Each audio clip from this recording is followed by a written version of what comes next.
R. Lens Produtora.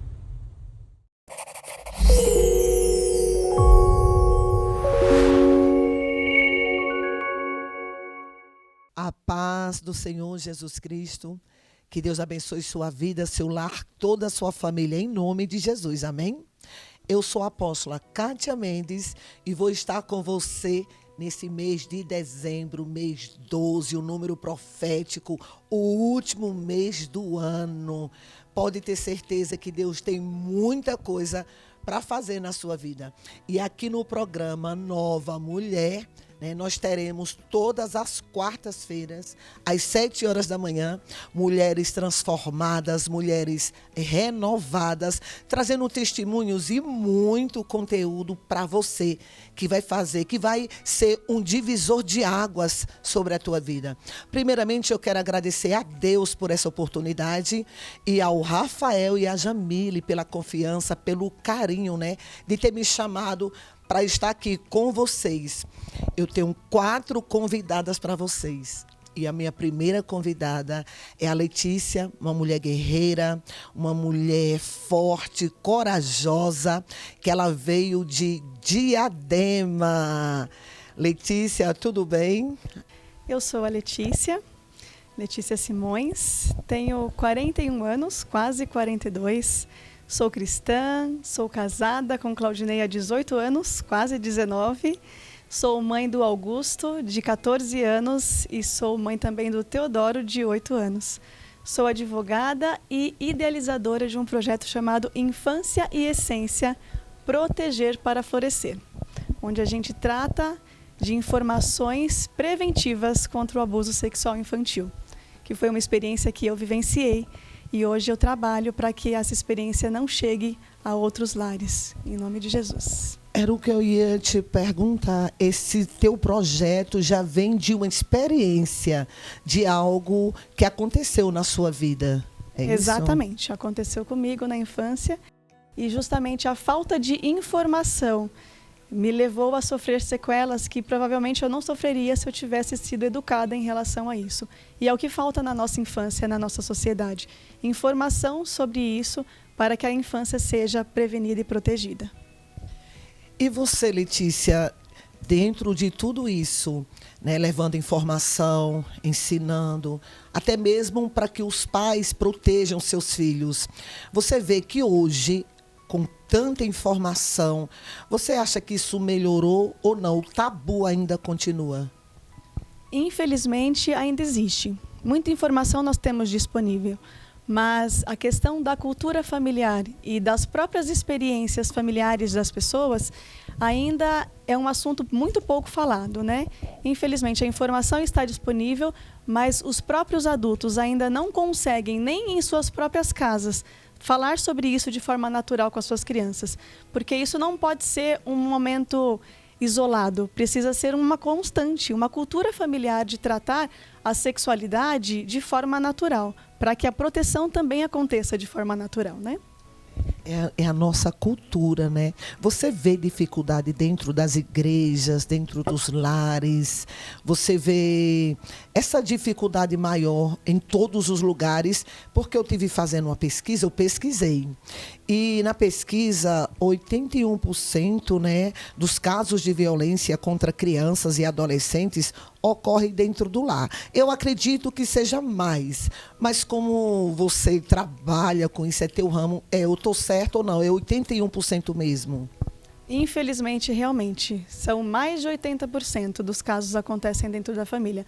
Existe um relatório chamado Anuário Brasileiro de Segurança Pública, que é emitido todos os anos. E no meio do ano, geralmente, e o último realmente saiu agora em julho e confirmou mais essa informação, que vem se seguindo desde que o anuário foi inaugurado.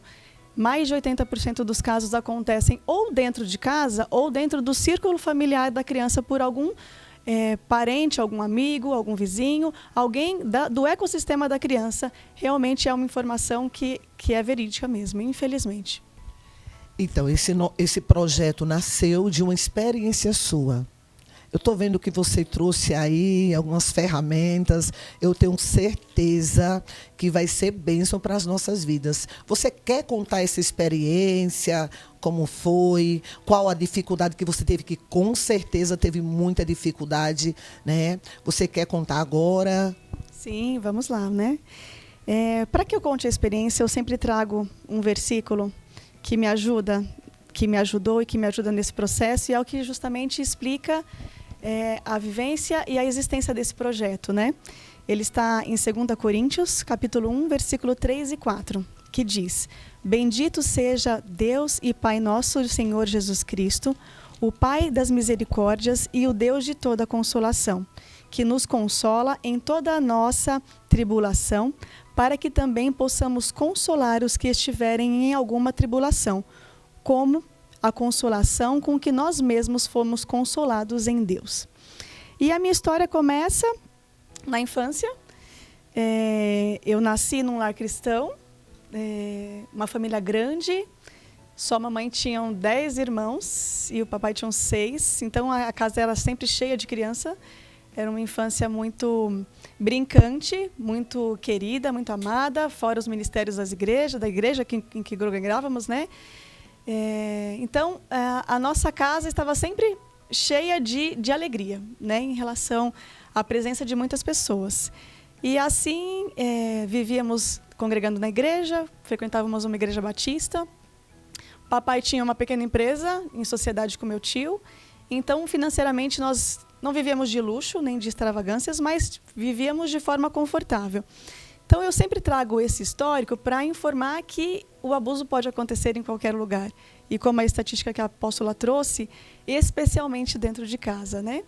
E foi nesse contexto que o abuso chegou até nós, numa casa alegre, feliz, brincante, num quintal cheio de brincadeiras. Eu lembro das gincanas que minha mãe fazia, das brincadeiras de andar de bicicleta, era um quintal grande e tal. E aconteceu com um parente muito próximo que estava com certa frequência conosco, né? Ele chegava e eu me lembro de chegar para recebê-lo no portão. E ele me pegava no colo e penetrava o dedo na minha parte íntima de forma sutil ali, sem que ninguém percebesse, às vezes até mesmo acompanhado de outras pessoas. Eu não tenho memória de quantas vezes aconteceu, se foi uma vez só, se foram várias vezes, enfim. Mas eu sei das memórias que isso me causou e de quanto essa imagem me acompanhou por vários anos em relação à minha vida emocional, até mesmo a minha vida espiritual foi marcada por essa situação. Na vivência ali, eu imaginava que era alguma coisa que não deveria acontecer. Mas como me faltava talvez coragem ou talvez informação de que era algo realmente muito sério, eu não cheguei a comentar com ninguém na época, né? E os anos passaram, eu cresci, estudei, enfim, me formei, sou advogada, né? Tenho a carteirinha do OAB e tal. Me casei, conheci o Claudinei. E nesse contexto da vida relacional, do matrimônio, as memórias começaram a voltar, né? Especialmente nos momentos de intimidade. Então, essa memória dos toques estava sempre presente. Era algo que eu não sabia que me prejudicava tanto, porque eu não tinha raiva dessa pessoa. Estranhamente, até hoje eu não tenho, né? Não tenho mágoa, não tenho ódio. Já o recebi na minha casa e eu convivia com essa situação calada, não conversava nem com o Claudinei sobre isso, mas vivia essa angústia, né, de estar relembrando essas memórias. E o gatilho maior para uma confusão emocional muito grande aconteceu com o nascimento do meu primeiro filho, o Augusto. Então, há 14 anos, quando Augusto nasceu, eu me desestabilizei completamente emocionalmente, talvez por uma depressão pós-parto que não foi diagnosticada, mas as memórias do abuso estavam sempre presentes. E mesmo assim eu não conseguia identificar que talvez fosse essa a razão de tudo aquilo que eu estava vivendo, né? Então eu me lembro de situações, até mesmo de amamentação, de me causar o que hoje eu sei que se chama perturbação na amamentação. Talvez muitas mulheres passem por isso e nem saibam do que se trata. De quando você está amamentando e de alguma forma você se sente muito angustiada com aquele ato. De alguma forma parece que a criança está tendo prazer no fato de amamentar, mas não um prazer natural de alimentação, né? Então, isso bruscamente me fazia tirar o Augusto do peito e tal. E eu percebi que tinha alguma coisa errada, né? E então, eu fui mergulhar dentro de mim para entender o que estava acontecendo. Porque eu comecei a perceber que sentimentos e sensações depressivas estavam me visitando. Uma certa apatia, sem alegria, que eu não entendia o porquê que eu vivenciava aquele sentimento, na verdade, aquela ausência de sentimento, né? Porque eu tinha um marido que me amava, que me cuidava, que era provedor, um filho saudável, uma família estruturada, funcional, né? Pais que me trouxeram a palavra, que eu cresci no caminho da palavra. E essa sensação de ausência de motivo talvez seja a mais perigosa, porque gera na pessoa, com esse sentimento de depressão, a culpa de estar sentindo o que está sentindo sem saber por quê, né? Então, essa minha experiência começou dessa forma e se intensificou depois da maternidade. Não me falta nada. Meu esposo é maravilhoso, meu filho saudável. Por que essa tristeza? Por que esse vazio? Então, ao mesmo tempo que você sabia que não faltava nada, você se culpava por a tristeza. Não é isso? Exatamente. Quantas vezes eu chorei à noite, mas eu não gostaria que o Claudinei visse que eu estava chorando, porque eu não tinha uma justificativa, né? Se ele me perguntasse, mas o que aconteceu? A resposta é, eu não sei o que aconteceu, mas a sensação de que me falta algo era muito dolorida, né? Então, eu ficava sozinha em relação a essa angústia e até perceber que realmente o abuso tinha deixado sequelas graves, né, na minha vida. Eu posso dizer que foi apenas o abuso?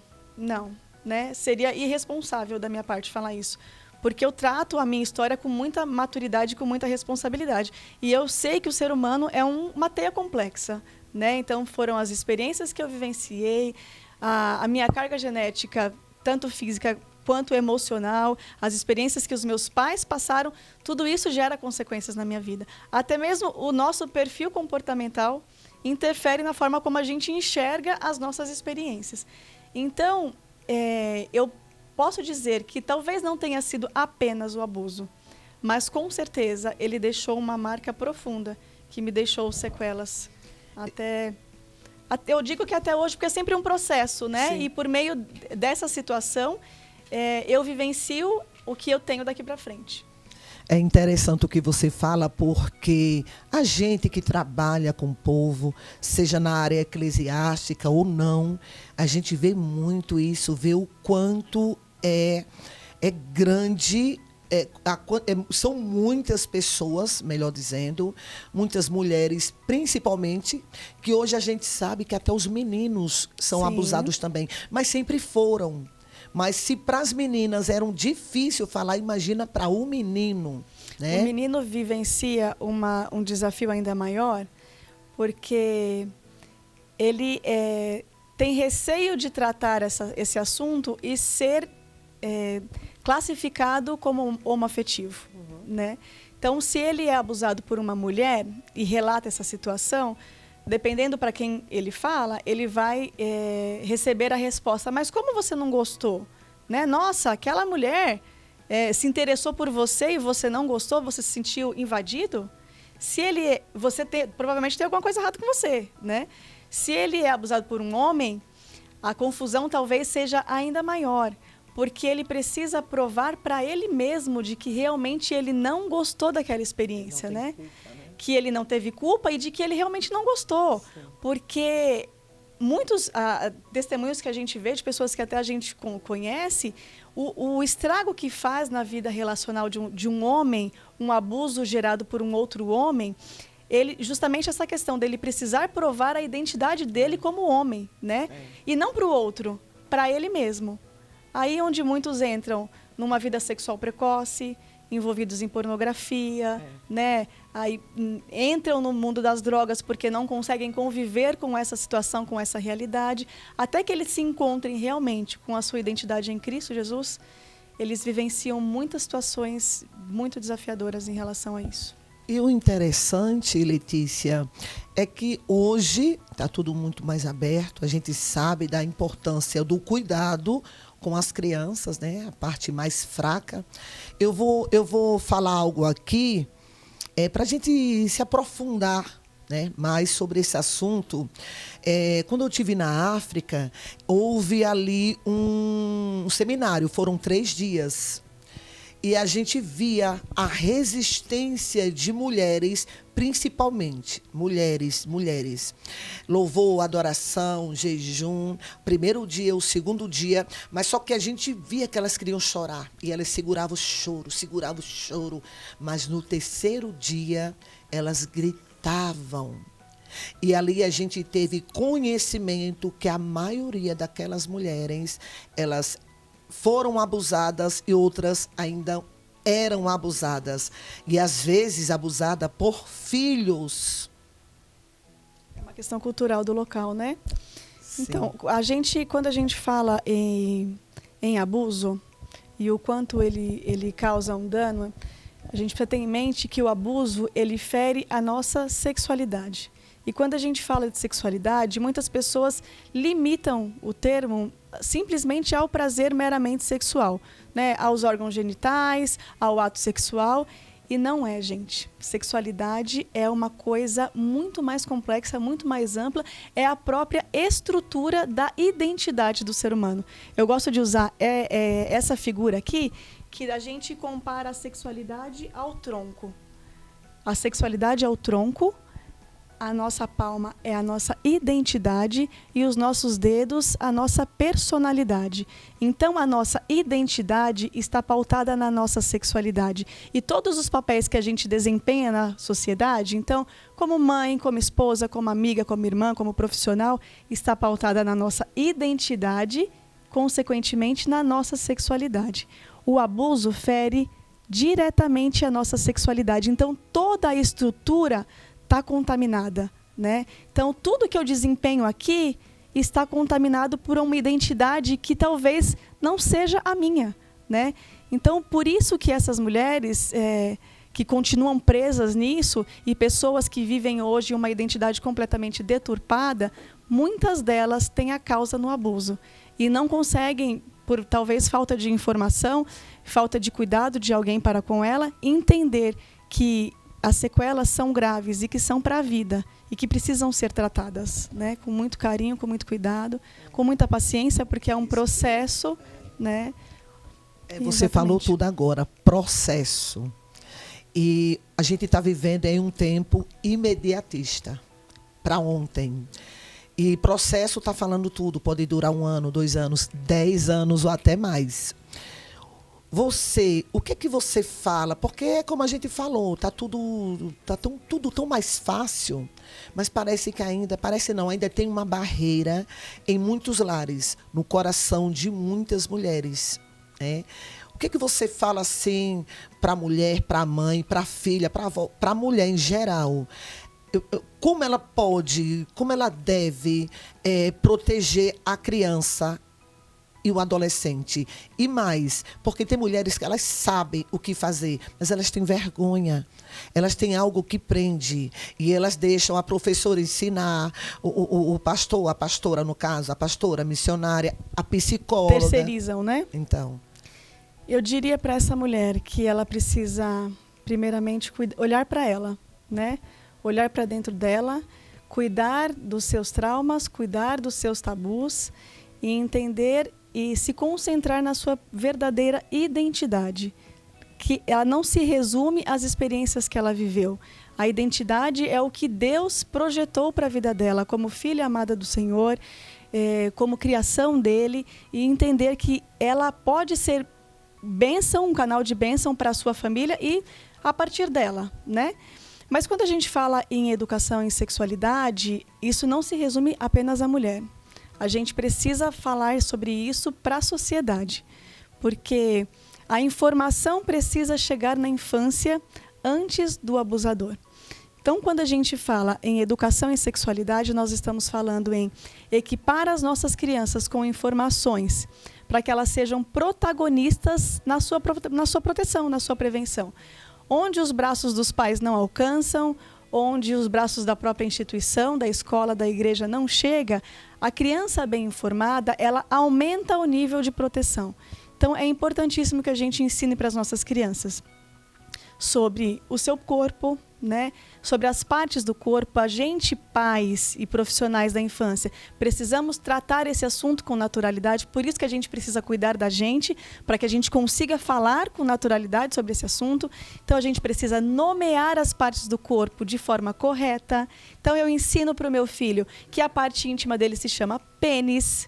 Eu posso dar um apelido? Posso, mas não existe nada de errado em você nomear. É importantíssimo nomear, porque ela precisa saber que, se ela for contar para alguém sobre algum acontecimento, ela vai colocar o nome certo. Nós temos relatos de crianças que tentavam contar, mas usavam o nome do apelido. E aí a professora não conseguia identificar que se tratava de um abuso, né? Então a gente vai falar para a menina, para a criança: a sua parte íntima se chama vulva. É lógico que a gente não vai senta aqui, meu filho, que nós vamos falar sobre educação e sexualidade. Não, é um processo contínuo. Então, se a criança é pequena, a gente vai falar sobre sexualidade desde o ventre. Então, a mulher está grávida, ela está construindo a sexualidade daquela criança no ventre. Então, a identidade daquele ser humano está sendo construída a partir desse momento. Então, tudo que ela recebe de afeto, porque afeto é o coração da sexualidade infantil, que é diferente da sexualidade do adulto. Então, tudo que essa criança está recebendo de afeto, de carinho, de palavras de bênção, de profecias para a vida dela, você já está fortalecendo a sexualidade dessa criança. Ela já está crescendo com uma identidade, com uma base sólida para a sua identidade. Então, nasceu essa criança, eu vou falar na hora do banho: filho, nós estamos lavando o seu corpinho é precioso, o seu corpinho foi criado por Deus, nós estamos lavando a sua cabeça, para que olha seu cabelo, que lindo que ele vai ficar, cheiroso, o seu corpo precisa ser cuidado, nós estamos lavando o seu braço, os seus pezinhos, as suas perninhas, e estamos lavando as suas partes íntimas, o seu pênis, ou seu pipi, né? Então, nesses momentos, a gente vai introduzindo educação em sexualidade. É de forma simples, né? Não é nada muito complexo. As pessoas imaginam, não, eu vou sentar e vou dar um sermão para minha criança. Não é o caso. Então, nessas pequenas oportunidades, a gente vai falando. A criança está se trocando? A gente vai falar, vamos aprender sobre privacidade. A gente não se troca na frente das pessoas. Existe um local para isso. A gente não toma banho com outras pessoas nos olhando, independente da idade da criança. A gente já cria uma cultura desde pequeno, né? A gente vai trocar a fralda dessa criança, eu preservo a intimidade da criança, eu não troco na frente dos outros. Eu não permito que os parentes e amigos façam brincadeiras e piadas sobre as partes íntimas do meu filho. É uma coisa que a gente pode começar a limitar desde a gestação, né? Se você percebe que a sua família tem a cultura de brincar sobre isso, tem famílias que têm a cultura de dar cheiro, né? De dar beijinho e tal. Não, eu estou protegendo a intimidade dessa criança, né? Desde a tenridade. Então, eu vou trazendo esses conceitos desde a infância. Falar sobre consentimento, falar e viver o consentimento. Porque nós vivemos numa cultura adultocêntrica, onde o adulto tem opinião e tem razão. A criança não tem voz, a criança não é consultada, a criança não tem vez. Então, essa criança precisa, num ambiente familiar, saber que ela tem o poder de fala, que ela é pertencente, que ela pode ser protagonista ali também, né? Então, quando a gente fala de ensinar e viver consentimento, é respeitar a criança se ela não quer dar um beijo na vovó. Não é difícil, né? A gente vive a cultura da chantagem, né? Dá um beijo na vovó, mas como que você não vai dar um beijo na vovó? A vovó fez um almoço gostoso pra gente, não vem aqui e dá um beijo na vovó. Ou se não, tire uma foto que eu te dou um pirulito, né? Dê um sorriso. O que é que a gente está ensinando para esse ser humano?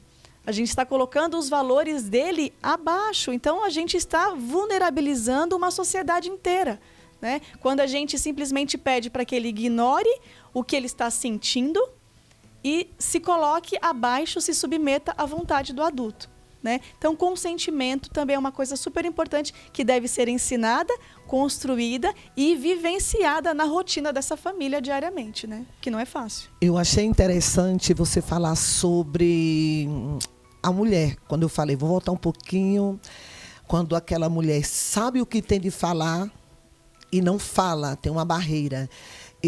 Pelo que eu entendi, ela precisa ser curada. Aquela barreira foi algo que aconteceu, ela sabe o que está acontecendo, ou melhor, ela sabe o que está acontecendo na vizinhança, está acontecendo, e ela tem uma criança ali, vai para a escola, vai para a escolinha na igreja, vai para a casa do tio, da avó, na creche. Ela sabe do perigo. E vamos dar um exemplo. Ela só ora. Ela acha, mas ela não fala, não é nem tanto porque ela diz, não, é porque ela tem vergonha, tem feridas para tratar. Tem medo. Essa barreira são feridas. São feridas que precisam ser olhadas, né?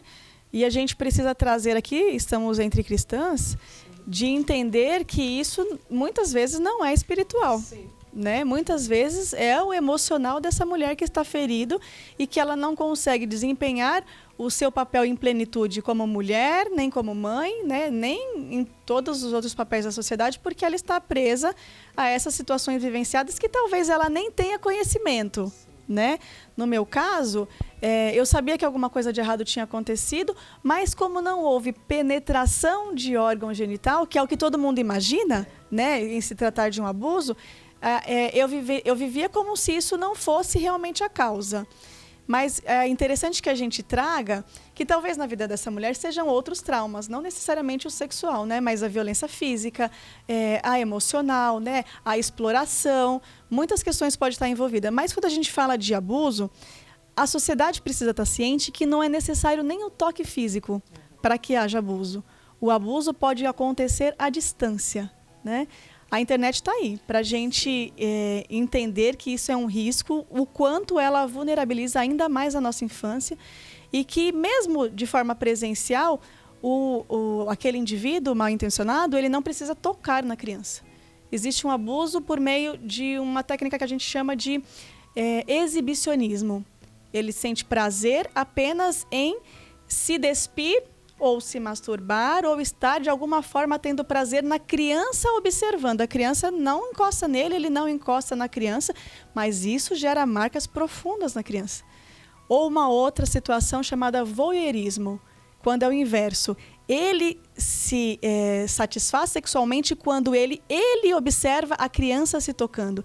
Então, de alguma forma, ele estimula a criança a se tocar, a tirar a roupa. Às vezes é só ficar nua, ou às vezes nem isso, uma parte do corpo.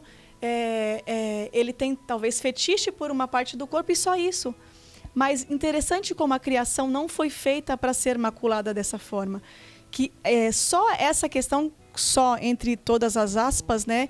Como isso deixa marcas profundas no ser humano, né? A infância não foi feita para lidar com isso e geram muitos prejuízos. Então, essa mulher precisa cuidar dela, entender esse contexto e a sociedade entender que o abuso pode acontecer de várias formas. Por isso, a informação precisa chegar nessa mulher, nessa família, nas crianças e nos adolescentes. Esse tema é um tema muito interessante, até mesmo porque a gente vivencia isso direto. Eu quero falar para você, mulher, com você. Você que tem uma barreira, você que não se sente bem em ensinar, falar, instruir, procure ajuda. Não fique guardando. Eu tenho o costume de falar que, às vezes, as pessoas... Um exemplo. Aí a pessoa se levanta, meio febril, dor de cabeça, a garganta ali arranhando, o nariz escorrendo. É fácil você se automedicar. Faz um chazinho de hortelã, toma ali um comprimido. Os sintomas passam. A febre passa, o nariz passa. Mas o que estava causando todos esses sintomas, que é a raiz, está ali. E a raiz, ficando ali, ela vai ser potencializada. Então, você precisa procurar ajuda, porque não tem nada melhor do que um lar saudável. E você pode ter o seu lar saudável, sim, com conhecimento. Buscando conhecimento, buscando ajuda. E, hoje em dia, é fácil, né? Ter ajuda, ter alguém. E quando a gente lembra que a mulher é a coluna, né? Se a mulher não está bem, o lar, de certa forma, está todo contaminado, e se ela está bem, está todo contagiado. Como o nosso humor e como as nossas reações, as experiências vivenciadas dentro do lar, moldam toda a rotina da casa, né? Então, se a mulher realmente precisa de ajuda, ela precisa, como no meu caso foi uma decisão, né? Esperar ter vontade para isso, provavelmente a vontade não chegue, né? Você precisa decidir virar a página da sua vida, e buscar ajuda é essencial para que você consiga. E quando foi para você, você não teve barreira? Quando foi para você, quando você entendeu, né, na sua gestação, quando você teve o seu filho, foi ali que você entendeu, né, começou a entender, né, que foi aos poucos. Quando você entendeu, você teve dificuldade de confessar, de falar, e a sua família, como recebeu isso? Você teve dificuldade, barreiras? Você se entristeceu? O que foi que aconteceu depois que você entendeu? No meu caso, foi um processo, né? Até que realmente eu me sentisse pronta para conversar com meu esposo, eu mergulhei para dentro de mim, né? Então, eu fui procurar ajuda, mas eu entendendo que talvez, até identificar que era essa raiz mesmo, então eu fui procurar ajuda, eu fui fazer terapia, eu participei de muitas imersões em inteligência emocional, eu comecei a cuidar do meu corpo, né, em relação aos alimentos, porque hoje a gente entende o quanto uma pessoa que tem sentimentos depressivos, ela precisa cuidar dela, né, de o que entra no seu corpo, porque alimentos que inflamam, como açúcar, o glúten, o leite, vão te fazer permanecer nesse ciclo. O seu corpo é química. Então, se você está introduzindo dentro dele alimentos que te prejudicam, você vai se manter nesse ritmo, né? Então, a gente vai procurar a questão do exercício físico, e foi nesse contexto, né? Exercício físico faz a gente reconstruir partes do cérebro, né? Um processo chamado neurogênese. Os neurônios são reconstruídos a partir do exercício. Então, eu comecei nesse processo de me cuidar, e depois de... acho que eu tinha 15 anos de casada. Nesse contexto, o Augusto já tinha uns 8 anos, para realmente conseguir falar com o Claudinei. Que processo. Sim, mas eu não percebi quando eu casei que esse era o problema, né? Foi durante o casamento que eu fui identificando que era uma raiz, e aí com aproximadamente 15 anos eu falei com o Claudinei. E para mim não foi custoso falar, porque no meu caso eu não me sentia culpada pelo que aconteceu. Mas essa, infelizmente, não é a situação da grande maioria das crianças. Porque elas não contam, porque o abusador ou a abusadora, né, fazem ela imergir numa situação que a gente chama de tríade da culpa, do medo e do silêncio. Porque, de alguma forma, ele faz essa criança sentir prazer no que está acontecendo, né? Se o abuso acontece de forma não violenta, é mais tendencioso ainda que essa criança se sinta confusa, né? Porque ela, quando é violência que acontece, ela entende, isso não deveria ter acontecido. Não foi culpa minha, foi uma iniciativa que não partiu de mim, e ok.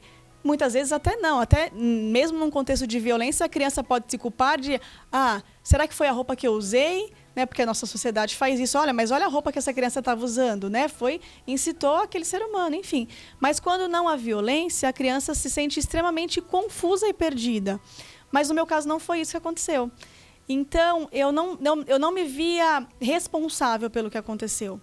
Então, eu conversei com o Claudinei e foi um momento assim, muito marcante para a gente, de se despir emocionalmente, né? De conseguir estreitar ainda mais a nossa intimidade, porque é isso, quando existe algum segredo entre o relacionamento, de alguma forma as coisas não estão completas, né?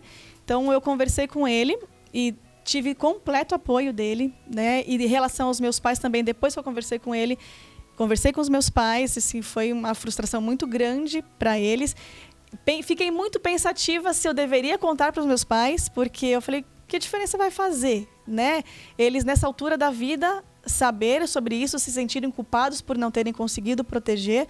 mas eu entendi que, de alguma forma, a virada de página na minha vida dependia disso, né? Como é que hoje eu vivenciaria essa experiência, até mesmo de lidar com um projeto e com crianças que passam por isso, sem que eu estivesse presa a um segredo que não existe razão de existir, né?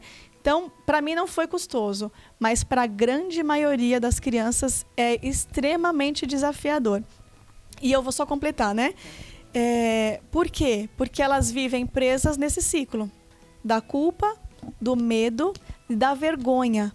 Por alguma forma terem gostado, por alguma forma o abusador ameaçar, por ele informar, não vão acreditar em você, você vai ser punida se você contar, porque vão informar que foi você que gerou essa vontade, ou você procurou, ou por que é que você voltou. Às vezes acontece várias vezes, né? Ele oferece coisas para a criança, às vezes a criança, quando ela não tem o carinho, o afeto dentro de casa, ou o mínimo de atenção, às vezes esse abusador é o único ser humano que oferece algum nível de atenção. Não interessa se negativa. A criança está ali porque alguém está olhando para ela, alguém está enxergando ela. Dando carinho. Dando carinho, né? Dando presentes, né? Para crianças mais vulneráveis, tem abusador que manda pix para a criança, que dá tênis, que dá videogame, que joga junto com ele, que ouve os problemas dele, né? As dificuldades que ele tem passado na escola. Se a família não oferece isso, com certeza vai ter alguém disponível para ouvir. E em relação à minha família, foi assim um bálsamo, porque eu não tive dificuldade nenhuma no crédito deles em relação a isso. Eu fui plenamente acreditada, eles sentiram muito por eu ter vivenciado, mas me cuidaram, me amaram, me acreditaram e me apoiaram em todo o processo e inclusive no projeto, né? Eles me apoiam bastante em relação a isso. Você falou naquela hora que, às vezes, né, os pais, os tios, dá um beijo na vovó que eu te dou um pirulito, dá a bênção, né? Dá um abraço que eu te levo para o cinema, olha, vou te dar sorvete. Isso pode também ajudar para o abusador ou abusadora estar oferecendo. A criança vê ali como uma moeda de troca e tudo bem, porque aprende dentro de casa. Quer dizer, a família, em vez de estar achando que está fazendo algo bom... A cultura, infelizmente, a cultura do brasileiro é assim, né? A gente diminui os nossos valores no que a gente acredita em troca de alguma coisa que a gente quer naquele momento, né? Então, quando a gente faz isso na infância, a gente está criando um ser humano que vai ser aquele que vai ser corrupto no futuro, né? É o nosso político, né? A gente está ensinando a criança a ir contra o que ela acredita para que ela consiga algo de imediato que ela tem interesse. Então, quando a família tem essa cultura, ela não entende o quão sério é e o quanto ela diminui a proteção dessa criança, porque ela está ensinando para a criança que a vontade dela não tem valor, que a fala dela não tem valor. Nós vamos falar sobre as 4 regras de proteção que uma criança deve seguir em caso de abuso, e a primeira delas é diga não. Mas como essa criança vai dizer não se ela não foi ensinada isso, né? Ela diz não e o pai entende como falta de educação, como malcriação, como rebeldia. Aqui sou eu que mando e ponto final, né? Não estou dizendo que a gente tem que fazer a vontade da criança a todo tempo, né? Mas até essa cultura de entender o que a criança pensa é uma forma de balizar a gente adulto. Por que é que eu estou dizendo não para essa criança, né? Se ela pode ou não, se ela deve ou não. Realmente é algo que poderia acontecer, que tudo bem eu me flexibilizar em relação a isso, em relação ao que a criança está solicitando nesse momento, ou se não, nesse momento não é possível mesmo, explique para a criança, ou talvez não é o momento de falar, agora é simplesmente não, mas a criança precisa entender que ela tem voz ali também. Então, quando ela entende que ela pode ser chantageada, né, a gente diminui muito essa barreira de proteção dessa criança para qualquer ato da vida, para um abuso e para qualquer ato que exijam os próprios valores dela, né, em relação à convivência com a sociedade. Eu achei interessante porque você nasceu em um lar cristão e diante de toda a sua história, você não espiritualizou. né? Você, claro, como você falou, foi um bom tempo para entender, mas quando entendeu, já entendeu de verdade. Claro que teve o processo, como você falou. Você tem o projeto Infância e Essência. Você é advogada formada. E diante do que você passou, que te trouxe dor e sofrimento, e hoje te traz uma grande alegria, essa missão de levar conhecimento, de quebrar vários tabus, né? Tá ajudando crianças. A gente fala tá ajudando crianças, mas é família, se resume em família. A sociedade, né? A sociedade, isso. Esse projeto Infância e Essência, você já alcançou, você alcança quantas crianças? Como é esse trabalho presencial, online, ou os dois? Fale mais um pouco desse seu trabalho. Então, apóstola, o projeto Infância e Essência, cujo slogan é proteger para florescer. Proteger a infância porque nós já percebemos que na infância que nós plantamos as sementes que vão gerar frutos para toda a vida, né? Sementes boas gerarão frutos abençoados, produtivos, e sementes ruins gerarão traumas, né? Deixarão esse ser humano abalado, né? Com a sua identidade prejudicada. E proteger para florescer a essência, porque quando a gente conhece que cada ser humano é único, que Deus deu algo especial para cada um, algo que eu brinco que falo que veio de fábrica. A gente vai falar sobre temperamento, sobre perfis de comportamento. A gente adulto, quando conhece sobre isso, é especialmente importante quando a gente convive com a infância. Porque a gente não vai tirar desse ser humano algo que foi Deus que colocou. E se Deus colocou, Deus tem um projeto, Deus tem um porquê, tem um objetivo de ter colocado esse perfil nesse ser humano. Então, se a gente tem uma criança desafiadora, que eu brinco que são os dominantes, né? A apóstola é dominante. E nós tratamos essa criança, porque geralmente a criança dominante, ela é vista como rebelde, como desobediente, como afrontosa. Mas quando você entende que o perfil dessa criança é a dominância, você entende que esse ser humano nasceu para a liderança. E se você tira isso dessa criança na raiz, olha o quanto você está prejudicando toda a sociedade. Né? Nós precisamos de líderes, de posicionados que têm coragem, que têm ousadia, que enfrentam os perigos, que tomam decisões rápidas. Quem são esses? As crianças dominantes. E quando eu me arrepio. Quando a gente tira isso de uma criança dominante, ela fica sem força para viver o que Deus colocou na vida dela. A gente vai deixar a criança dominante fazer o que ela quer? Não. Mas a gente vai conduzindo, né? Usando ali a vara para o caminho, para trazer ela de volta para o caminho. Entender que ela tem um dom que foi Deus que deu e que é desafiador para o adulto lidar com a criança dominante, lógico, né?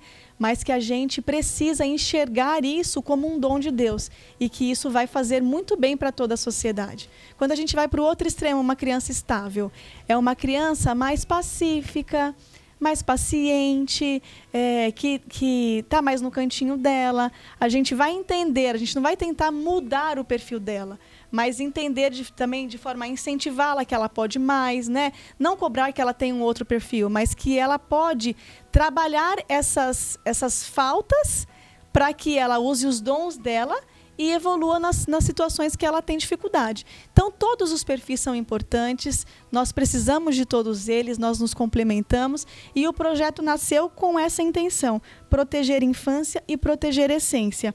E através especificamente do quê? Através, no meu caso, do PAS, que é a prevenção contra o abuso sexual infantil. Porque a gente já percebeu que o abuso fere diretamente a nossa sexualidade. E uma sexualidade ferida vai prejudicar a infância, a essência desse ser humano durante a tenridade, né?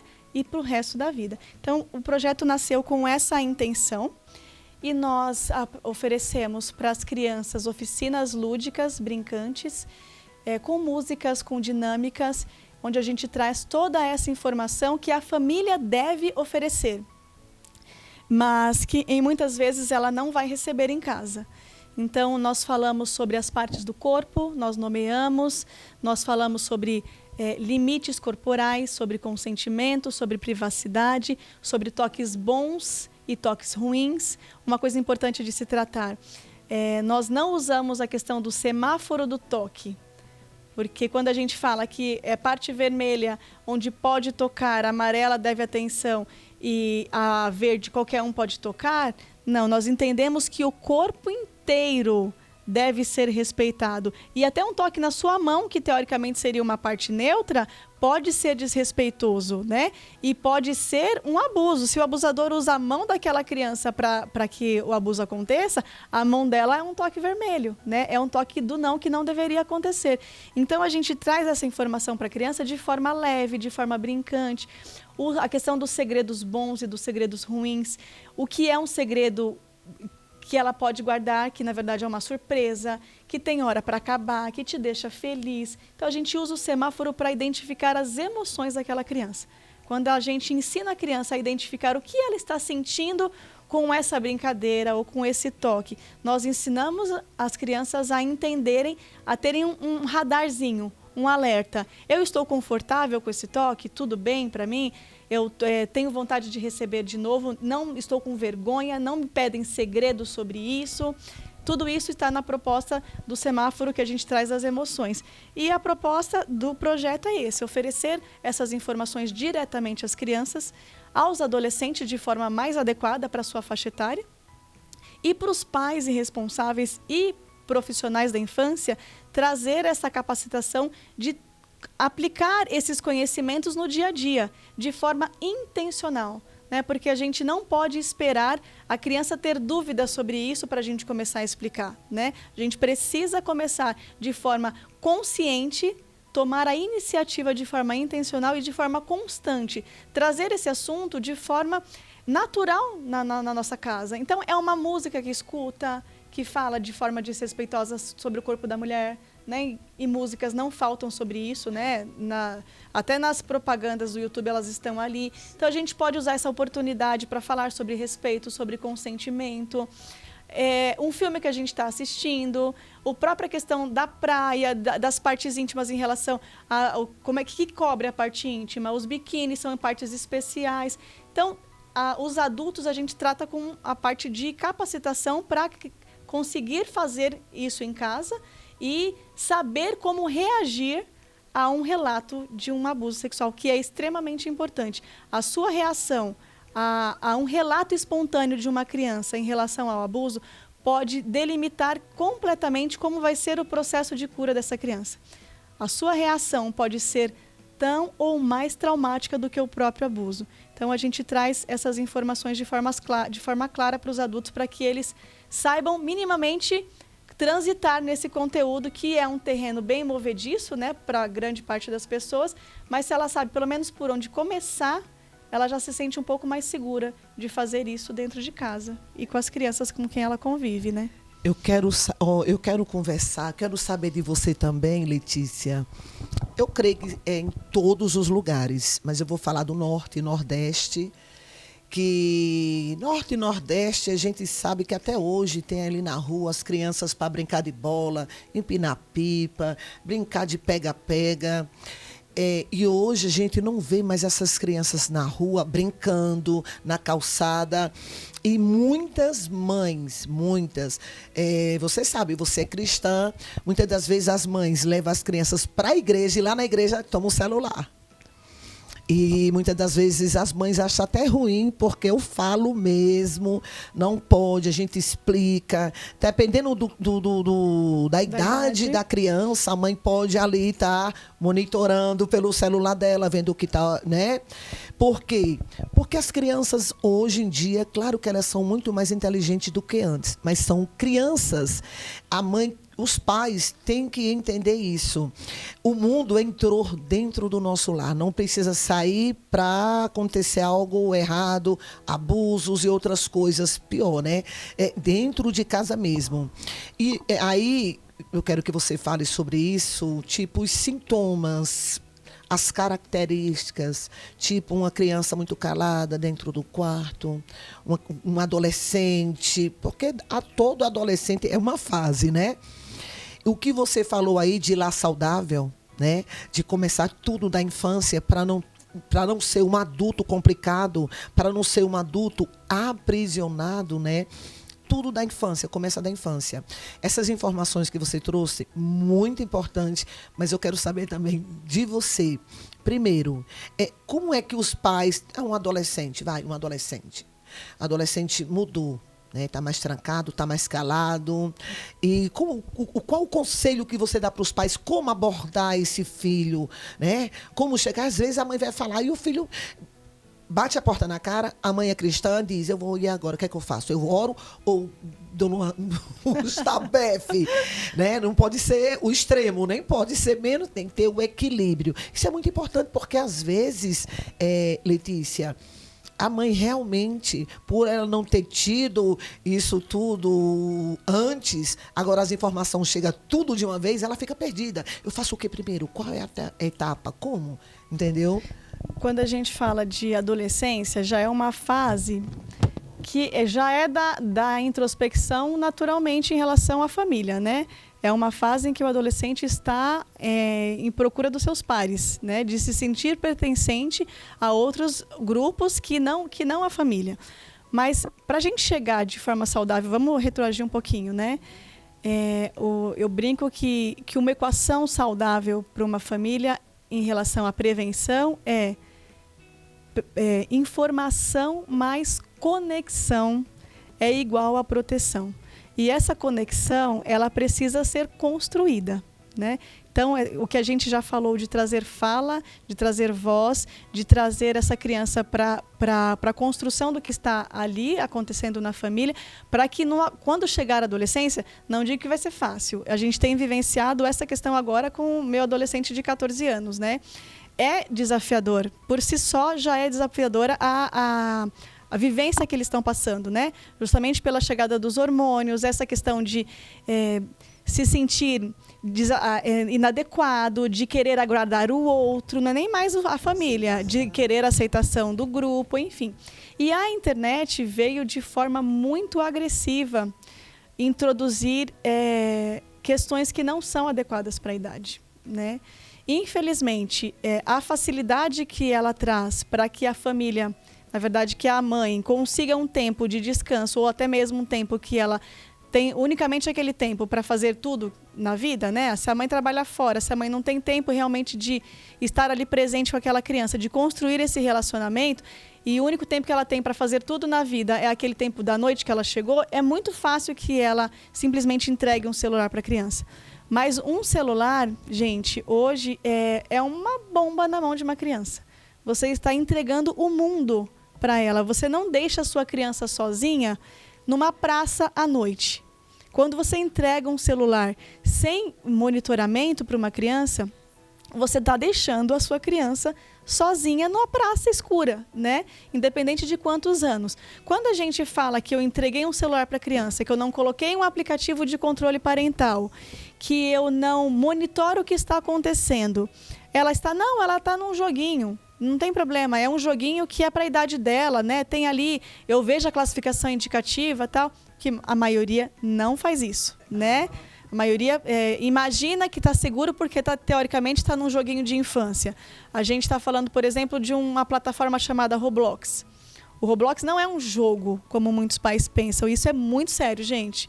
O Roblox não é um jogo, pais, principalmente de crianças pequenas. Se você entrega um celular para a criança e acha que ela está segura jogando o Roblox, você está completamente enganado. O Roblox é uma plataforma. Os jogos que são introduzidos lá dentro são alimentados por terceiros, completamente aleatórios. Ok, existe uma classificação indicativa, sim, mas você acha que o abusador ele vai estar no joguinho que coloca... o objetivo é fazer um cupcake ou no jogo para mais de 16 anos? O abusador vai estar no joguinho ingênuo, né, para uma faixa etária livre, com uma criança desacompanhada, ela está ali completamente disponível. Ele não vai ser apresentado para ela como um bicho-papão. Ele vai ser apresentado como um amigo, né? Alguém disponível, alguém da mesma idade. Muitas vezes eles conhecem a rotina daquela criança, tal. Então, quando a gente entrega um celular, a gente se preocupa com classificação indicativa, sim. Né? Quando a gente pensa em Instagram, tem classificação indicativa para 14 anos, se eu não me engano, ou 16 anos. Quantas crianças hoje, com menos de 10 anos, já têm um Instagram? O quanto essas crianças estão expostas ao abuso, lógico, mas também à aceitação da sociedade, né? Ao que a sociedade idealiza como um corpo perfeito. O quanto de bullying essa criança sofre porque ela não se adequa ao padrão que os adolescentes acreditam, que a sociedade, que a mídia impõe para a gente como padrão de beleza. Então, entregar um celular para uma criança, ou até mesmo para um adolescente, é algo extremamente arriscado. E essa mãe que está com esse adolescente introspectivo, o que eu aconselho é: se conecte. Não adianta você ser grosseira, você estourar com eles, né, e proibir. Eu digo assim, ok, às vezes é necessário tirar o celular, às vezes é necessário tirar o celular. A gente percebe com a nossa experiência. Um tempo mínimo de celular deixa um ser humano completamente desordenado emocionalmente e fisicamente. Então, se for necessário, tenha um tempo sem o celular. O controle parental ali, um aplicativo que controla o tempo de uso de tela, pode ajudar muito. O adolescente vai espernear? Vai, e muito. A sensação química que um celular provoca no nosso corpo é como a cocaína. Quimicamente é como a cocaína. Então, você está tirando a droga, o que alimenta o prazer imediato daquele ser humano, você vai realmente gerar resistência. E grosseria, e violência, mas eu tenho a experiência de dentro de casa.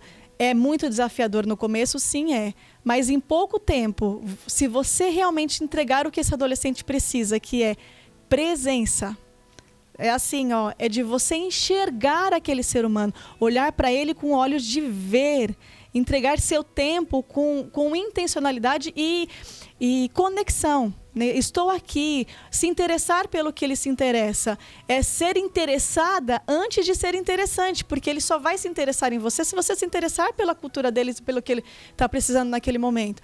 Então, a adolescente precisa de presença com olhos de ver, né? Controlar as telas é necessário, sim, né? Talvez não seja de forma extrema, mas, de certa forma, o controle é necessário. E você estar ali, enxergando aquele ser humano, para que ele entenda que ali é um porto seguro, né? Vocês estão no mesmo lado do jogo, né? Vocês não são adversários, vocês estão do mesmo lado, com o mesmo objetivo, que é cuidar dele para entregá-lo para a sociedade, né? Para a vida. Você falou tudo aí, conexão. É o que a gente não tem hoje em dia, né? Eu vejo assim, na época, algum tempo atrás, justamente a cultura, a educação, os pais mais fechados, pouca informação. Hoje, muita informação, a correria, sai para trabalhar de manhã, chega à noite. Quando chega, o filho quer falar, a mãe está lavando os pratos, fala que eu estou ouvindo. Pode falar, estou ouvindo. E o filho quer atenção, quer olho no olho, conexão. Ele quer se sentir seguro. E a gente sabe que não é bem assim. A teoria é maravilhoso, mas na prática, a gente vai repetir algumas vezes, é um processo. Nesse seu trabalho, eu acredito que encontra algumas barreiras. Quais são as barreiras? E é a criança, o adolescente ou os pais? Ou se tem barreira, que eu não sei, né? Na verdade, a maior dificuldade está com os pais, né? Primeiro que assim, quando a gente fala no próprio termo, já assusta um pouquinho, né? Dependendo de onde eu estou, eu não uso educação em sexualidade, eu falo educação protetiva. Justamente por causa dos traumas dessa pessoa, ela não sabe o que eu vou falar sobre o assunto e tal. Então, os pais, de início, eles já têm uma barreira, porque eles não sabem qual o conteúdo que vai ser tratado. De toda forma, quando eu explico do que se trata, ainda assim existe uma resistência, porque o pai acredita que a informação que ele tem já é suficiente para ensinar o seu filho, né? Mas a grande questão está aí. Muitos cristãos são contra, por exemplo, trazer educação sexual nas escolas. Né? A gente sabe casos anteriormente aconteceram para que justificasse esse posicionamento dos pais. Mas a minha pergunta é, pai, você não quer que a gente traga informação de fora, mas você tem dado informação, educação sexual para sua criança? Na maior parte das vezes, não, né? É uma família funcional, é um pai, uma mãe ali que não traz essa informação. Então, a maior parte das vezes, a gente tem a resistência dos pais de achar, na minha casa não precisa, eu dou conta. Mas, no fundo, ele sabe que não faz isso, né? Então, a maior dificuldade é convencer os pais de que você não está dando conta disso. E se realmente está, que bom que está. Mas as estatísticas de mais de 80% dos casos acontecerem pelo meio circular da criança ali, por alguém que ela conhece e, na maioria das vezes, dentro da própria casa, já deixam claro que as famílias não estão dando conta de informar corretamente a criança.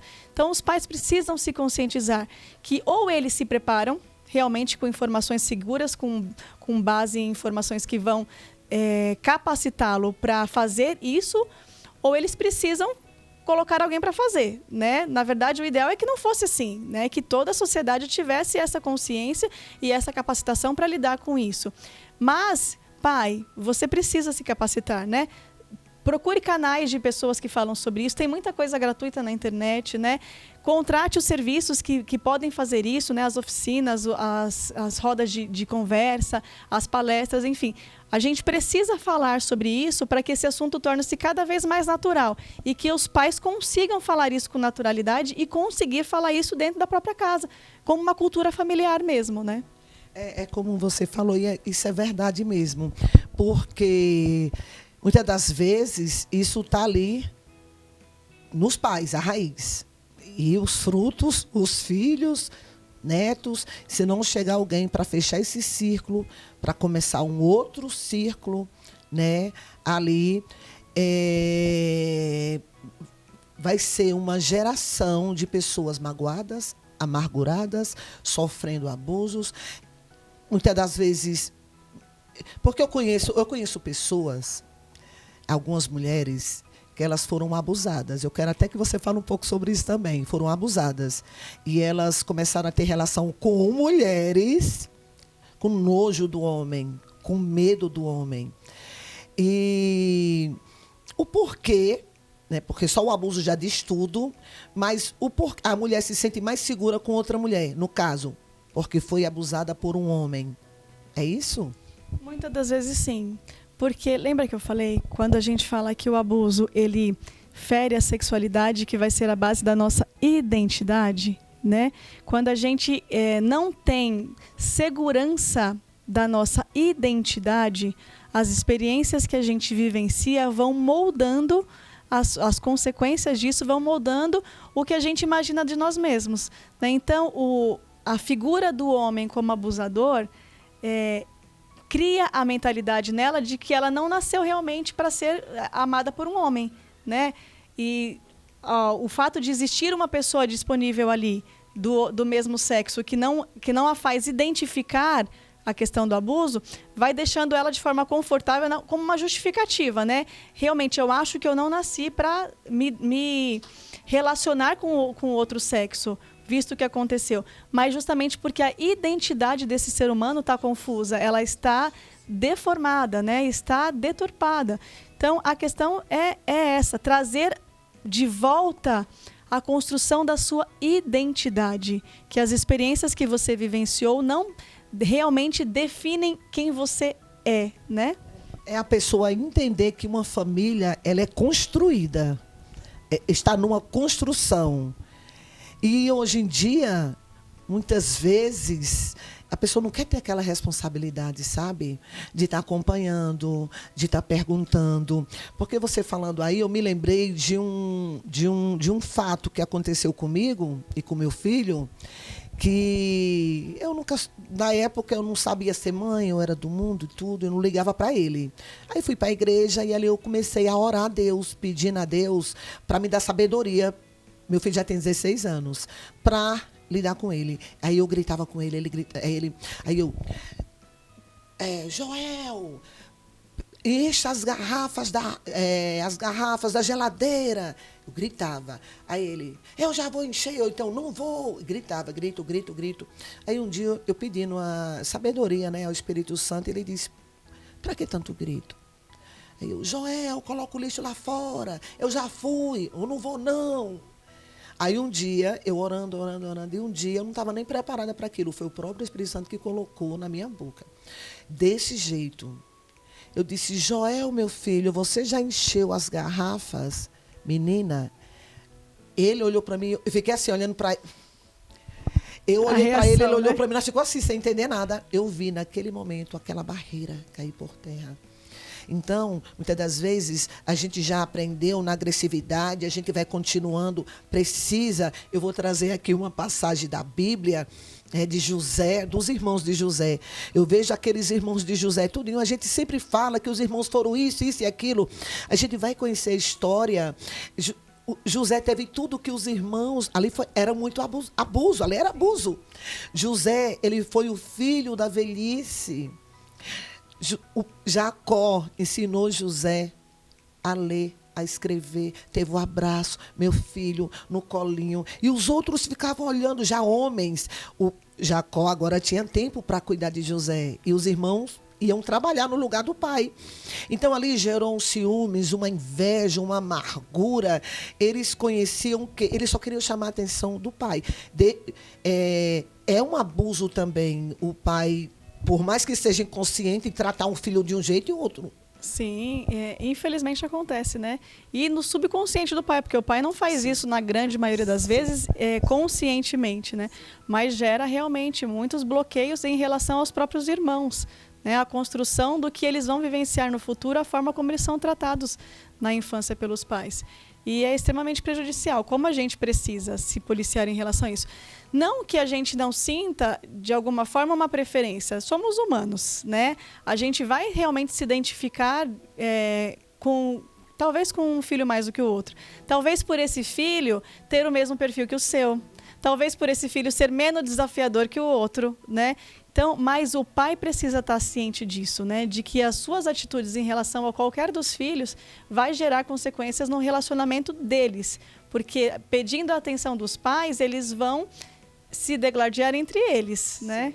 Muitas vezes a gente vivencia isso. Por mais cautelosos que nós somos em relação a isso, a gente precisa estar sempre atento. Porque o pequeno, ele é sempre assim. Se eu vou escrever um cartão, olha a experiência que eu tive recentemente. Os meus homens são todos de novembro, né? O mais novo é do dia 9, o pai é do dia 11 e o mais velho é do dia 21.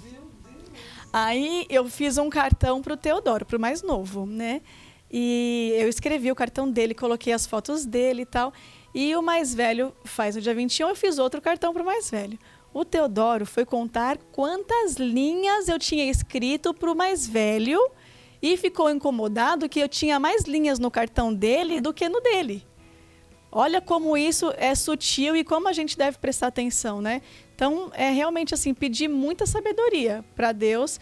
A gente vai falhar? Lógico que vai mesmo, porque o homem depois do pecado, depois da queda, a gente vai falhar e vai gerar sequelas e vai gerar traumas, mas que esses traumas não sejam frequentes e intencionais, né? Propositais da nossa parte. Se a gente sabe que isso pode gerar algum prejuízo, evitemos, né? Sim. Sim, porque não deixa de ser um abuso, não deixa de ser um lar doente, né? E eu me lembro que depois daquilo que eu vi, eu gostei. E ele gostou também, porque eu comecei a dizer, Joel, meu filho, olha para você, a linguagem do amor, né? Sim. A linguagem do amor, o menino está ali dormindo, você vai, cobre, dá um beijinho, Sim. Você está falando, eu te amo. E interessante, isso é para a vida, né? No relacionamento com os filhos, Sim. E especialmente nos relacionamentos também de esposo. Sim. Quando você vira uma chave de fazer diferente, eu tenho uma frase que fala assim, surpreenda a vida. Controle as suas reações para trazer uma reação diferente do que naturalmente a sua carne faria. E é exatamente o que você disse, é impressionante como a consequência é imediata, né? Você ali na reação, você iria pelaquela forma automática, mas se você intencionalmente pensa, esse é o relacionamento que eu quero construir, com essa minha atitude aqui, o que eu vou gerar nessa pessoa, o que essa cultura da minha casa no que ela tem desencadeado. Então, eu vou parar, respirar. Tem muitas técnicas, né, de educação parental que a gente trabalha para ajudar os pais, mesmo com ferramentas, para que ele pare um pouco, respire e tenha uma atitude diferente. Porque a nossa reação vai ditar, provavelmente, a reação do outro. E é incrível como maravilhoso. acontece. É maravilhoso, né? Olha bem a importância da conexão, né? Da intimidade, do cuidado, do respeito, da proteção. Eu tenho o costume de falar assim, a gente está aqui no último mês do ano. Você quer viver algo que você nunca viveu, começa a fazer coisas que você nunca fez. Aqui no programa Nova Mulher, você sempre vai ter um ensinamento, sempre você vai ter uma orientação. Coloque em prática, leva a sério, olha a sua vida, né? Como é que está a sua vida? Olha a forma que você tem educado os seus filhos, porque a gente precisa de ajuda. Todo mundo precisa de ajuda. Não é verdade, Letícia? Sim, todos precisamos. E eu queria, na verdade, trazer uma informação que a gente não pode deixar de passar, de ensinar os pais, as mães, quem vai assistir, né, como reagir a um relato de uma criança, né? Então, eu preciso dizer que se você foi escolhido para receber um relato de uma criança, sinta-se privilegiado, porque ela sentiu confiança em você de fazer isso. A criança, ela não vai procurar um especialista em educação e sexualidade. Ela não vai procurar o conselheiro tutelar, ela não vai procurar o promotor da vara da infância. Ela vai procurar em quem ela confia. E se você foi esse privilegiado, você precisa estar preparado. Então, é um processo que a gente chama de escuta especializada. O nome pode gerar um pouco de medo, mas é uma coisa muito simples. A escuta especializada nada mais é de você sentir que você é especial para escutar essa criança. Então, uma criança trouxe para você um relato de abuso, você vai, principalmente, controlar as suas expressões, né? Nada de muito escândalo, as suas reações faciais são muito importantes, porque a criança ela tem uma coisa que a gente chama de querer agradar o adulto, né? De trazer as reações dela são com base nas nossas. Então, se ela começa a trazer uma informação e que a gente se escandaliza, que ela percebeu que ela está desagradando, a tendência é ela recuar ou ela desmentir, né? Ela mudar de assunto, enfim. Então, controle as suas reações no que você vai ouvir. Tem uma influenciadora que ela fala, faça cara de alface, né? Como se fosse normal você, né? Não é para ficar feliz que você está ouvindo, mas é assim, sinta-se de forma que ela fique confortável em continuar o assunto, né? Então, você precisa trazer a informação para ela de que ela não tem culpa, não interessa o que a criança está trazendo ali, né? Por mais que na sua cabeça você esteja duvidando do que ela está falando, né? Você vai trazer para ela, obrigado porque você confiou em mim para trazer essa informação. Você foi muito corajosa, você foi muito corajoso por ter feito isso. Eu estou aqui para te ajudar no que eu puder, né? Nunca prometa segredo para a criança, porque esse é o ciclo do abuso, né? O abusador, ele pede segredo para a criança. E se você entra nesse ciclo do segredo, você está se igualando a ele. E mesmo porque você não pode prometer algo que você não vai cumprir. Você não consegue proteger essa criança mantendo essa informação para você. A gente precisa de uma rede de apoio completa para que essa criança esteja protegida, né? Então, cuidado com essas informações. Nunca pergunte por que você não me contou antes, mas você sabia do que você devia fazer, por que você não fez, né? A criança precisa estar completamente confortável. Você não pode sugerir respostas, né? Você tem que fazer perguntas abertas. Nunca pergunte, mas foi na parte íntima que ele te tocou, né? Não, E você deixou? E você deixou. Onde ele te tocou? Me conte o que aconteceu de forma aberta, para que você pode se sentir à vontade de falar. Outra coisa super importante também, quando a criança traz um relato, você pode repetir com as suas palavras o que ela te trouxe. E fala para ela, você pode me corrigir se eu tiver entendido errado. Porque toda informação que você conseguir coletar nesse primeiro relato pode proteger a criança de vários outros relatos. Se você consegue informações suficientes para que você preencha um relatório e entregue já na autoridade informações concretas sobre isso, essa criança não vai precisar repetir esse relato todas as vezes que ela entrar em contato com um profissional. Então, se você tem informações concretas, de forma cautelosa, sem sugestionar, né? Você não pode falar onde é que foi que te tocou, quantas vezes te tocou, né? Você tem 3, foi 4? Não te dê não dê as alternativas. Sim. Então, você vai chegar no profissional já com um relato importante sobre isso. Ela não vai precisar contar. Por que eu falo sobre essa questão da repetição, da revitimização da criança? Todas as vezes que ela conta, ela revive aquele momento. Então, aquela ferida que talvez estivesse sendo tratada vai ser aberta novamente, né? E por quantas vezes ela vai precisar passar por isso? O nosso processo penal, que já é bem lento, né? No futuro, quando chegar na perícia, ela vai precisar falar sobre aquilo novamente. Aquela ferida vai ser aberta novamente. E quantas vezes ela vai precisar falar sobre isso? Quantas vezes a memória dela vai ser manipulada? Ela vai chegar um momento que talvez ela não conte mais a real história, né? Ela talvez conte o que alguém sugestionou. Porque ela está agindo de má fé? Não. Porque o cérebro protege, porque ela foi influenciada, e até mesmo esse fato vai fazer com que uma provável condenação desse indivíduo, dessa mulher, não aconteça. Porque se a criança trouxe alguma informação que não foi verdadeira num relato de depoimento especial já em juízo, desqualifica toda a prova. Então, quanto menos essa criança precisar falar sobre isso, melhor. Então, vocês veem como é importante um ser humano capacitado para receber esse relato? Então, a sociedade devia ser capacitada para isso, porque qualquer pessoa pode ser escolhido. Se você convive com uma criança, você pode ser escolhido para ser o privilegiado de receber essa informação da criança. Nossa, entendeu? Quanta informação maravilhosa. E quando a gente quando a gente começa a ouvir, quando a gente começa a estar ali digerindo mesmo, a gente vê que as coisas são simples. É a gente que complica. Você vai ter todos os contatos, rede social, tudo da Letícia aqui no rodapé, tá? Procure por ela, você vê quanta informação. Começa a se desenvolver, começa a tomar. A vida é feita de decisões. Está esperando o quê?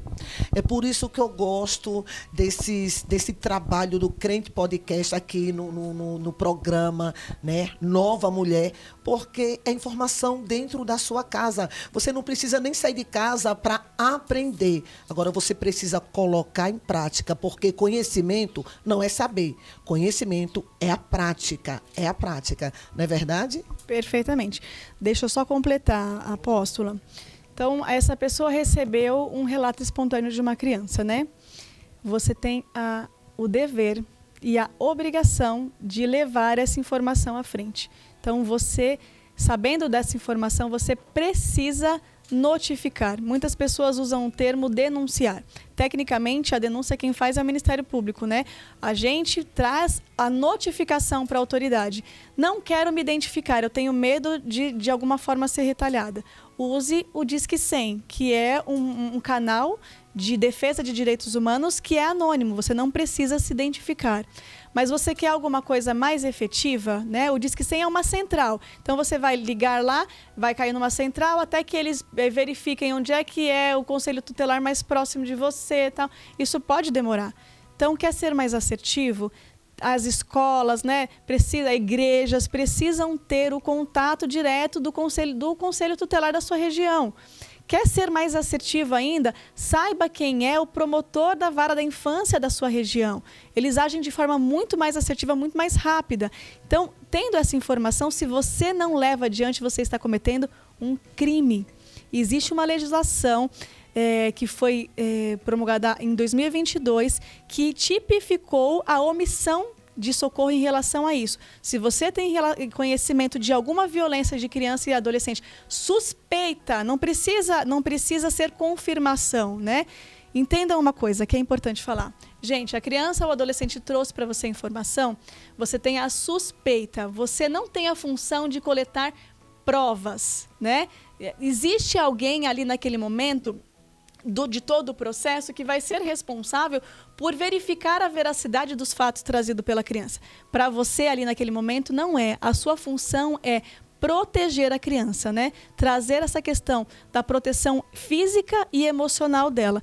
Então, não se preocupe em estar preocupado em saber se é verdade completamente. Não, simplesmente abaixe a guarda, acredite no que a criança está falando, diga para ela, eu acredito em você. Como é importante uma criança ouvir isso. A criança que tomou coragem para te relatar um abuso e de ouvir de alguém, não se preocupe, eu acredito em você. Eu estou aqui para te proteger, para fazer o que estiver ao meu alcance para que isso não volte a acontecer com você. Então, você precisa denunciar. A lei, eu estava falando sobre isso, né? A lei Henri Borel veio em 2022 para tipificar, trazer para o Código Penal um crime específico de omissão de socorro em caso de suspeita e em caso de confirmação de violência. Então, está nas mãos do adulto. A criança ela não vai se proteger sozinha. Se ela pudesse, com certeza ela faria. Mas está nas nossas mãos prosseguir com isso para que isso não volte a acontecer com ela e com os demais, né? Que coisa maravilhosa, né? Quanta informação. Eu ficava aqui, porque às vezes a gente acha que sabe, né? E se não for alguém já focado para isso, que eu tenho o costume de falar, não, eu ouvi de alguém, peguei para mim. O ser humano é complexo. Né? É muito complexo. É por isso que sempre tem um médico para o coração, né? O cardiologista, tem o oftalmologista, né? Porque não pode ser tudo de uma vez. Estuda, depois escolhe uma área. Do mesmo jeito agora, a gente às vezes acha que sabe de muita coisa, eu não vou dizer nem de tudo, de muita coisa, mas ouvindo você falar, eu fico aqui, já traz... Já vem pessoas da minha mente. Até fulano. É maravilhoso isso. Preste atenção em cada vídeo que você for ouvir. Você tem que ouvir atentamente. Porque para você entender, você tem que prestar atenção. Não somente ouvir. Porque às vezes você está ouvindo. Mas como você não está prestando atenção, você não vai entender. Isso aqui é rico em informação. Vai trazer saúde para você, começando com você, para a sua família. Isso vai se estender para a sua geração. Com certeza, você ouvindo, prestando atenção, dando crédito, colocando em prática, o ciclo vai se fechar. Eu vou repetir, olha bem, o último mês do ano. Eu quero que você, através de cada testemunho, de cada informação, colocando em prática, venha viver verdadeiramente um ano novo, sabe? Quando for na virada do ano, você fale, feliz ano novo, verdadeiramente. E através de cada testemunho, não precisa nem esperar a virada do ano. Não é verdade? O ano novo pode ser muito bem antes da virada do ano. O ano novo pode ser no exato momento que você decidir, não, basta, chega, não quero mais ser ignorante, porque todos nós somos ignorantes. A gente não sabe de tudo, sempre tem alguma área que a gente é ignorante. O que é ignorante? É quando a gente não sabe de alguma coisa. Aí eu aprendo aqui algo e tem outra coisa para mim aprender. Então, a partir de hoje, desse momento, aproveita a oportunidade. Isso aqui é uma oportunidade que Deus está te entregando, te dando. Aproveite para que você venha ter o 2026 verdadeiramente um ano transformador, começando de hoje, de já, de agora. Não é verdade? Amém, isso mesmo. E acho que para finalizar, eu vou deixar um conselho para as famílias, né? Porque agora, época de festas, é uma época muito vulnerável para as crianças, né? É época que os pais estão muito ocupados, as mães estão na cozinha, né? Os pais estão confraternizando e as crianças estão sozinhas. Às vezes no celular, às vezes acompanhadas de próprias crianças e às vezes acompanhadas de outras pessoas mal intencionadas.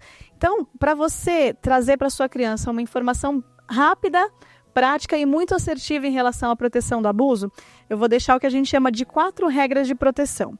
Você vai explicar para ela o que são as partes íntimas, que são partes especiais do nosso corpo, que merecem atenção especial. São as partes que são cobertas pelas nossas roupas íntimas, né? Pela sunga, pelo biquíni, pelo sutiã, pela calcinha, enfim.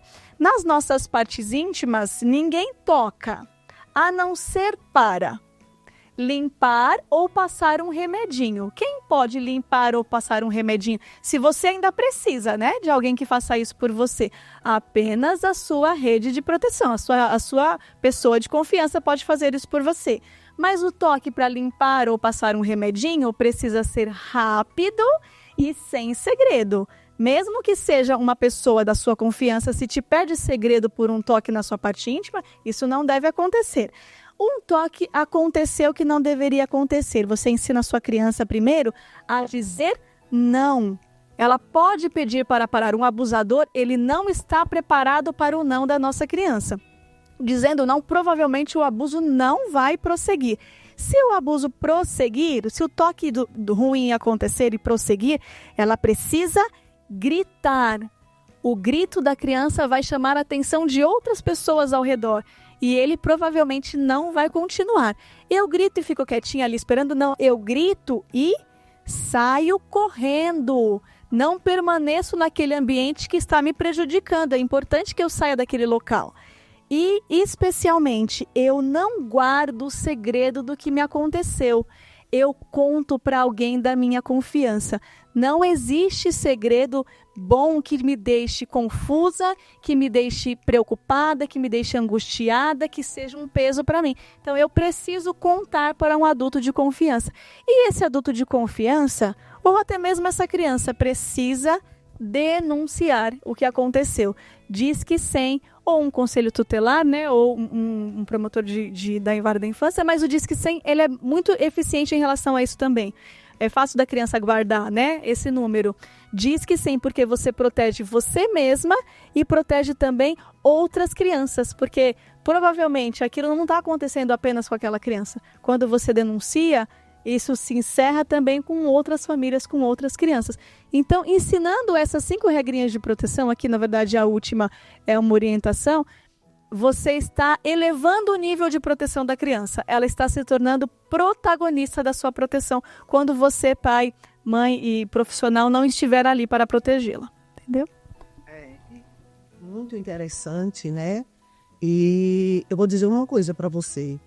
A partir do momento que você recebe uma informação e você faz de conta que está tudo bem, você sabe, como a Letícia falou, isso aí você está sendo omissa, você está sendo covarde, né?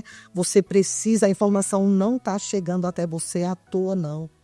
Olhe bem para o seu filho, olha para a sua filha, olha para você, o que é que tem sido uma barreira, aonde você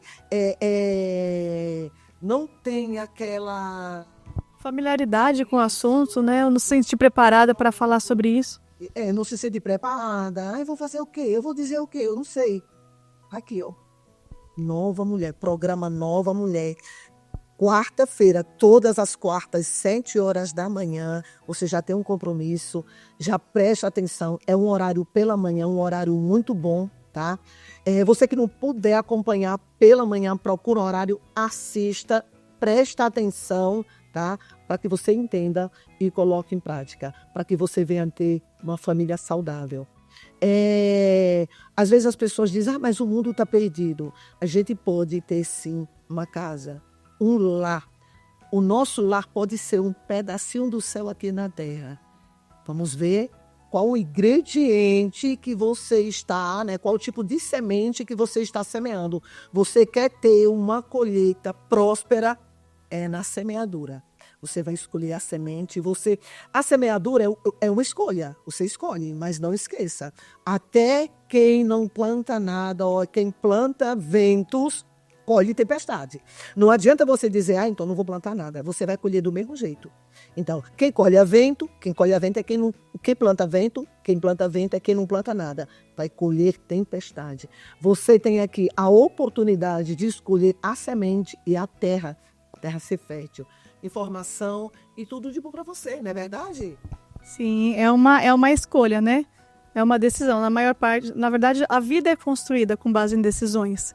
E as decisões geram consequências, pro bem ou pro mal, né? E diz, quem te vê assim, viu, caladinha, só deixando os outros falar, se preparando. É uma mulher cheia de experiência, conteúdo, sabedoria parabéns, né? Eu tenho certeza que você é um presente de Deus na nossa vida. Tem pessoas que Deus nos presenteia e você é um presente na nossa vida. Não, eu ia dizer justamente isso, que o fato da gente se conhecer, né? É tão gostoso participar disso e sentir que é a condução de Deus. A gente se conheceu de uma forma muito inesperada e estamos aqui conversando sobre isso, trazendo informação, trazendo proteção e sentir que a direção de Deus nos deixa mais confortadas e mais seguras para prosseguir, né? É porque eu comecei a te seguir no Instagram. Mas quando eu ouvi os seus áudios, ali foi que é onde eu me interessei mais. A verdade, né? E disse, meu Deus, por quê? Porque é um assunto sério, é um assunto necessário. Não importa nem se a gente tem filho adolescente ou não. É informação para toda a sociedade, como a Letícia falou. Eu não tenho filho adolescente mais, eu não tenho filho criança, então pronto. Não, não. A coisa melhor que tem é ter conhecimento e, se necessário, em todas as áreas. Conhecimento nunca é demais. O mundo tem um ditado, se melhorar, estraga. Mas isso é mais uma mentira do mundo. Se melhorar, melhora. E sempre a gente pode melhorar. Eu queria aqui agradecer a você pela sua... tirar um tempo, né, pra gente aqui. Tirar um tempo para trazer essa informação. Você e seu esposo pegaram ali a estrada... tinha um compromisso, mudaram os compromissos ali, Deus foi ali na direção organizando tudo e eles obedecendo. Eu quero agradecer, né? Eu quero depois conversar com você justamente sobre o tema, porque eu quero aprender, né? E estou disposta. Muito maravilhoso, eu quero agradecer a você, tá bom? Não, o privilégio foi todo meu, né? De estar com vocês, de viver essa ambiência, né? O ambiente onde a gente está vai modelando o nosso caminho, o nosso futuro, né? E para a gente é um privilégio mesmo, especialmente divulgar a causa, né? Para que essa informação realmente se propague e chegue ao maior número de famílias possível, para que isso se torne cada vez mais natural falar sobre isso, né? E a informação, o importante é que a informação chegue até as crianças e adolescentes. Esse é o nosso objetivo. É maravilhoso, uma nova mulher. O programa Nova Mulher, uma mulher transformada, uma nova mulher. Coloca isso no seu coração, frisa bem aí, né? E eu quero pedir a você para que você ore, né? Para a gente não esqueça, toda quarta-feira, nesse mês de dezembro, toda quarta-feira, às 7h da manhã, programa Nova Mulher. Você tem um compromisso. Agora a Letícia vai orar. Eu só vou deixar, que eu esqueci de fazer isso antes, me perdoa, de deixar o meu Instagram, né? Para quem quiser saber mais sobre o trabalho, sobre qual é a nossa abordagem, por mais que a gente tenha falado bastante sobre isso aqui, de ver o trabalho acontecendo, né? No Instagram tem bastante informação sobre isso. É leticiasimões.ezepas. ESEPAS, de educadora sexual, emocional e prevenção ao abuso sexual. Isso. Você trabalha especificamente com o Instagram. Especificamente com o Instagram. No Instagram tem o portfólio, aí já te leva pro WhatsApp e tal. O caminho é por lá mesmo. A rede social vai estar no rodapé aqui, você não vai esquecer, não. Procure ajuda. A Letícia daqui, ela não veio à toa. Eu já vou pegar ela ali para conversar também, porque eu preciso aprender também. E é muito bom. O crescimento, a maturidade traz sabedoria, não é verdade? Então, sim. Olhe aí por a gente. Deus, obrigado pela tua graça que se renova, pelas tuas misericórdias que nos acompanham. Obrigado por este momento que o Senhor preparou para nós, por essas pessoas que o Senhor colocou no nosso caminho, por este local que nos recebe, pela iniciativa aqui do Rafael e da Jamile, por essas pessoas que também já vieram aqui antes contar a sua história e servir de consolo, de referência para outras pessoas. Obrigado porque este lugar é um lugar consagrado a Ti e as experiências aqui vivenciadas são para a Tua glória, para a Tua honra e para o louvor do Teu nome. Obrigado pelos ensinamentos que tivemos, que pudemos também compartilhar. Que o Senhor cuide dos corações que irão receber, onde essas informações irão chegar, para que sejam assertivas, para que sejam transformadoras, para que sejam fonte de esperança e de renovação. para que seja um incentivo para que essas pessoas procurem ajuda e que não vivenciem esse ciclo tão desastroso para a sua própria vida e para as pessoas que estão ao seu redor. Que o Senhor nos conduza na Tua vontade e nos dê sensibilidade para entender onde é o centro da Tua vontade nas nossas vidas. Em nome de Cristo Jesus. Glória a Deus. Olha, presta atenção, não esqueça que no perfil do Crente Podcast tem um site, né, do programa, tem Bíblias, Bíblia para mulher, Bíblia para homem, tem os devocionais, né, que é o devocional, tem a loja do Crente Podcast. Faça uma visita, conheça os produtos do Crente Podcast. E eu quero já agradecer, né, pela sua companhia, agradecer por essa oportunidade. Na próxima quarta-feira, às 7 horas da manhã, eu conto com você, com outra convidada, com outro testemunho e com mais informações. Fiquem todos na paz do Senhor Jesus. Deus abençoe. Amém.